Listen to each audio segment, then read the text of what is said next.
All right, so check this out.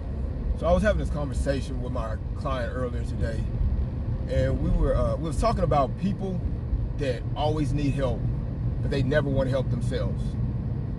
And of course, I know everybody needs help at some point in their life. I mean, throughout my life, I've needed help a time or two. So I'm not knocking anybody that ever needed help. That's not what it is. But the issue itself is people that always need help. They always got their hand out, but they never explore any options to help themselves first. I feel like anytime you need help, you should always explore any options that you may have before you reach out to anybody else.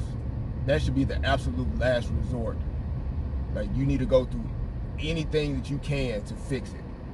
Because truth be told, usually within the problem itself is a solution.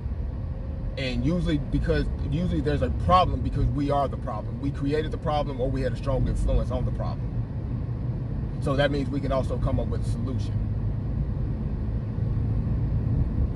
So let's take money for an example. That's usually the top issue for most people, especially in today's time. A lot of people have financial problems, or so they say. They have financial problems. Usually the root of the problem is, going back to that we are the problem itself, usually the root of the problem is we're not budgeting our money well enough. We have too much month at the end of the money.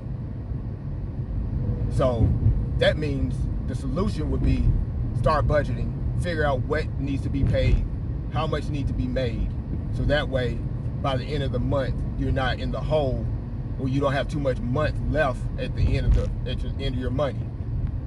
Or the problem might be you're living well beyond your means, because you feel like you deserve to spend money on whatever you want to buy, or you are busy trying to impress other people. That's the problem. And if you feel like you need to spend money, that's cool. Then the solution will be make more money. But even still, you need to budget that money. So again, the problem is usually not external. 9 times out of the 10, our problems are internal. And for us to admit that we are the problem, that means we have to admit that we need to hold ourselves accountable. But it also admits that we need to become more disciplined. So if you ever find yourself in a situation where you have a problem, don't look external. Always explore your options internal first. Try your best to fix it yourself. Because like I said, the answer is usually there within the problem. If not, then you reach out to get help from somebody else. All right. So again, the solution is usually within the problem. All right.